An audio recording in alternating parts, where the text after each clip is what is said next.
Hey, how's it going, everybody? So we got some steel case ammo rounded up. I found some good old Tula steel case 223, and you know, I've been curious myself how the steel case stuff will run in the RDB. I've heard kind of mixed reviews, so we're going to give it a shot here. Now, a little disclaimer: I've already ran some through the rifle. I thought I was recording, but I had it in. Had my camera in the wrong mode, so I didn't catch the first two magazines I ran through the rifle. But got 100 rounds of steel case Tula. This is 55 grain full metal jacket. I've made no adjustments to my gas settings, so I've yet to adjust my gas settings from the original day I got this RDB and set it up. So that's been kind of nice. I've tried some different grain bullets. I think with steel case, as my concern was because I'm not getting as much expansion on the casing, was I going to lose a little bit of pressure as far as just chamber pressure, enough to kind of reliably cycle my bolt. That was kind of my worry. And so far at the 20 round mags that I ran through the rifle, no problems, ran just fine, no hang-ups, nothing was sluggish or anything like that. So what we're going to do is we're going to finish out the other 3 mags that I have, and then I'll follow that up just with 5 or 6 rounds of brass, because I hear a lot of people talk about that too. Well, you can't run steel case and then brass because of, the brass will hang up because of the excessive carbon buildup in the chamber. And again, I'm only shooting 100 rounds. That's probably is accurate if you if you shoot tons of steel case and don't clean the rifle and then follow it up with brass, sure, you might get some hang-ups there. Yeah, anyways, we'll go ahead and run these out. I'm just shooting a steel silhouette at 50 yards. So again, this is just, I'm really not shooting for accuracy here. I'm just kind of testing for reliability more than anything. I want to know if this guy's going to run steel case or not. So, all right, enough jabbering. Let's get shooting. Make sure my video stays set up here on the rifle. Yeah, see what we get here. Again, got our, let's see if I can get the light on it. Again, the Tula steel case, if I can fucking talk, good lord.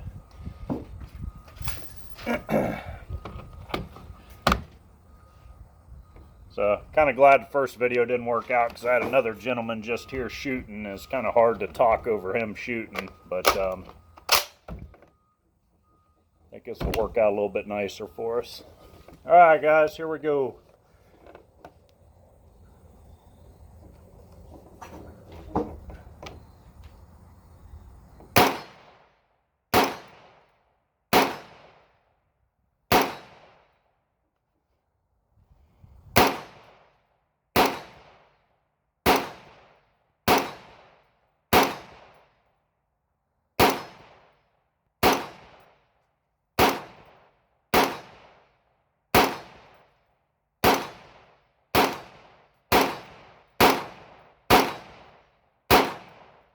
Head bolt hold open.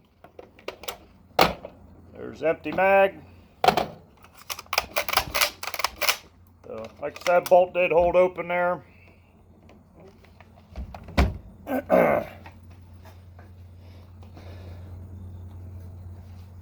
So we'll load up another 20 here. So, anyways.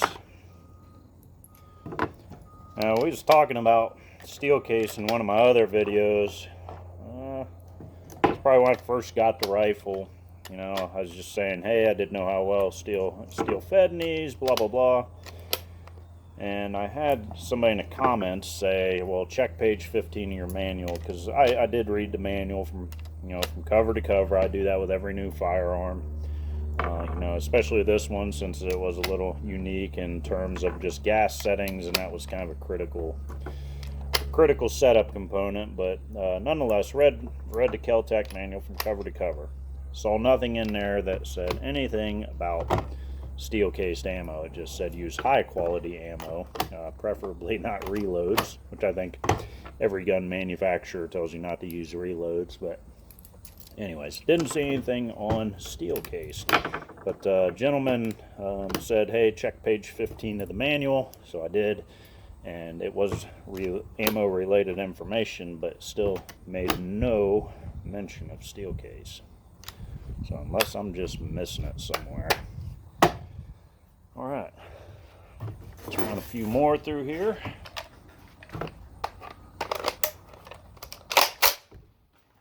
That probably helped if I had my ears on.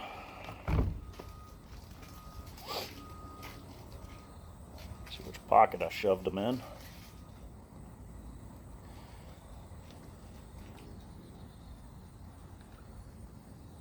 All right. A piece of cardboard I'll shoot down there just to see how this garbage groups.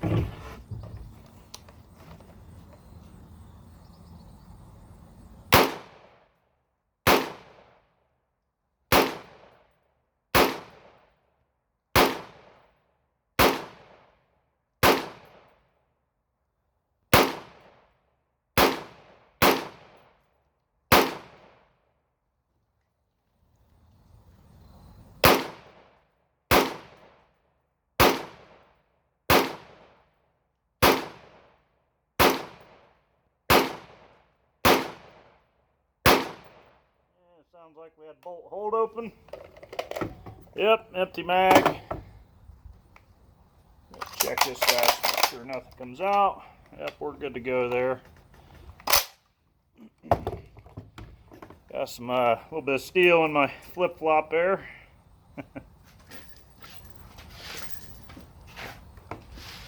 All right. I'm getting a little bit of steel there on the ground. Man, I'll tell you what, it's a nice day to be out shooting. And even though we're just target practicing, I'll tell you what, there's just something therapeutic about sitting. Cartridges rolling everywhere here.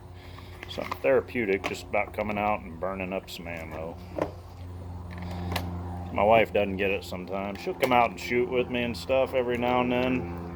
But yeah, I just don't think this is her cup of tea or her zen, so to speak. It's alright though, to each their own.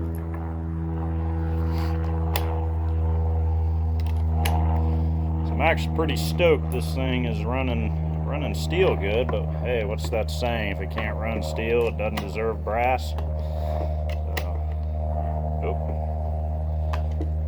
Be damn, look at that. It's the second round I've found like that where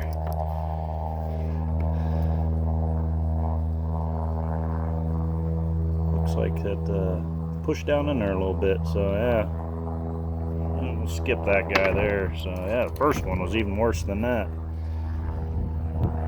But yeah, before you guys go knocking the steel cased, I found plenty of Federal and Winchester, that same shit.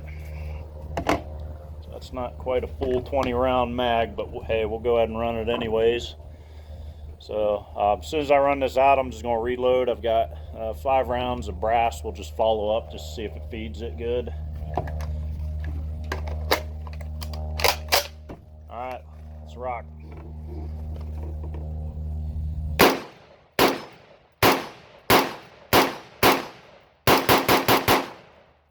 Bolt hold open, good to go. Go load up these brass.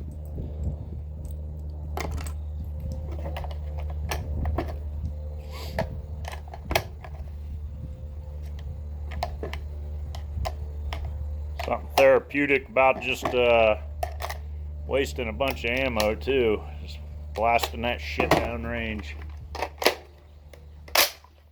All right, here we go.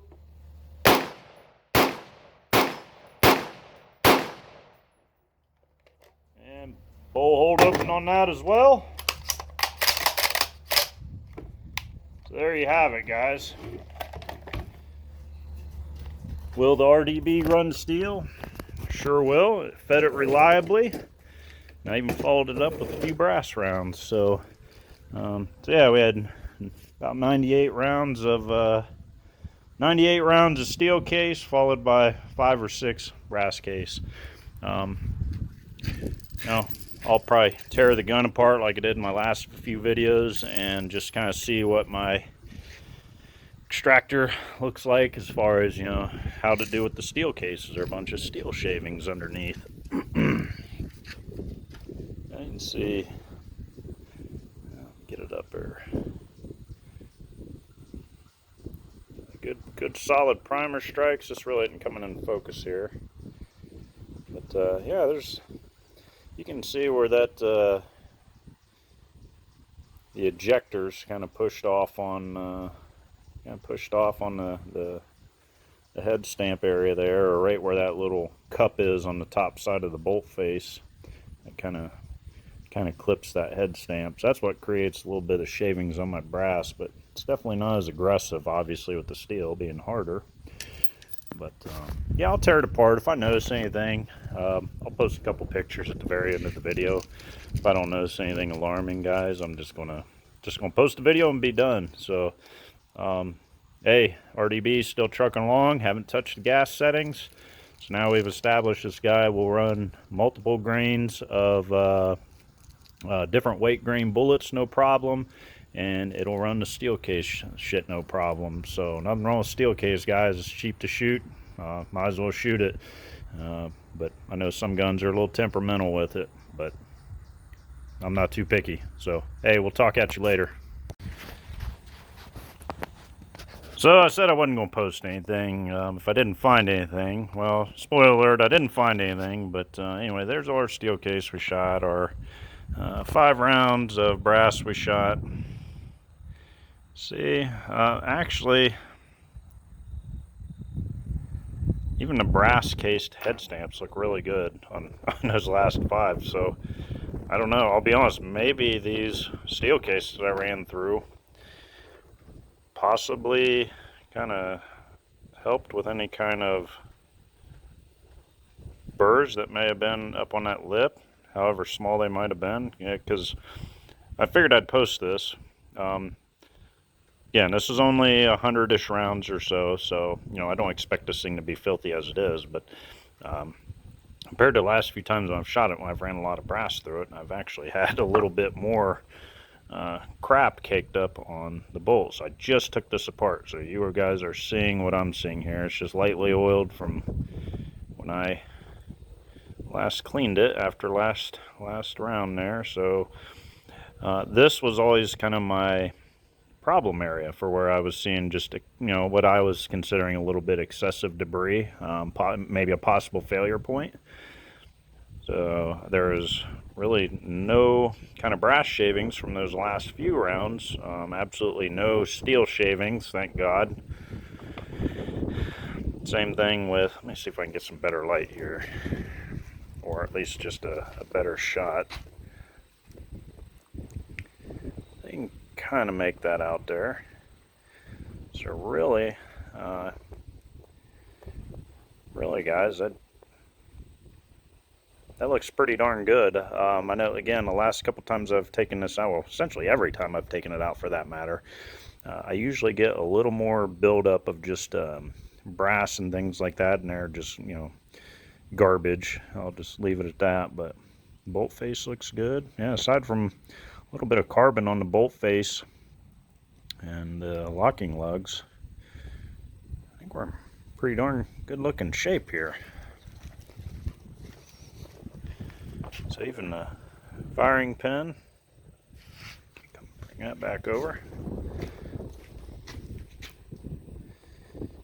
Firing pin, just you know, a little bit of carbon, which is normal. There you go. So yeah, pretty good shape there. To be honest, I'm kind of happy with how everything turned out here. I think we should be able to see this pretty good. There's all my. Said if you didn't catch it in the last video, I do use a combination of petroleum-based products on the rifle. I'm kind of I've kind of went more to grease for the bolt carriers and things like that, AKs, ARs, RDB. So I've been using grease a lot more. However, I do still just really lightly oil my bolt itself.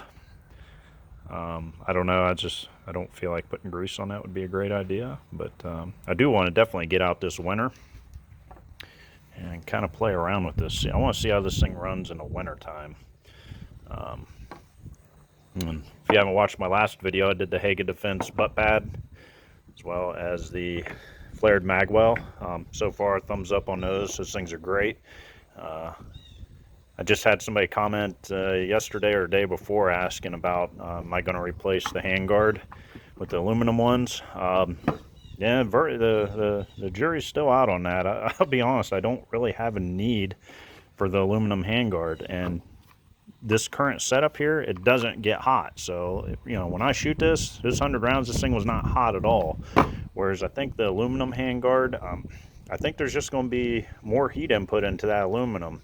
So I think it's going to suck that heat up a lot more. So I think I'm just going to stick with this guy here.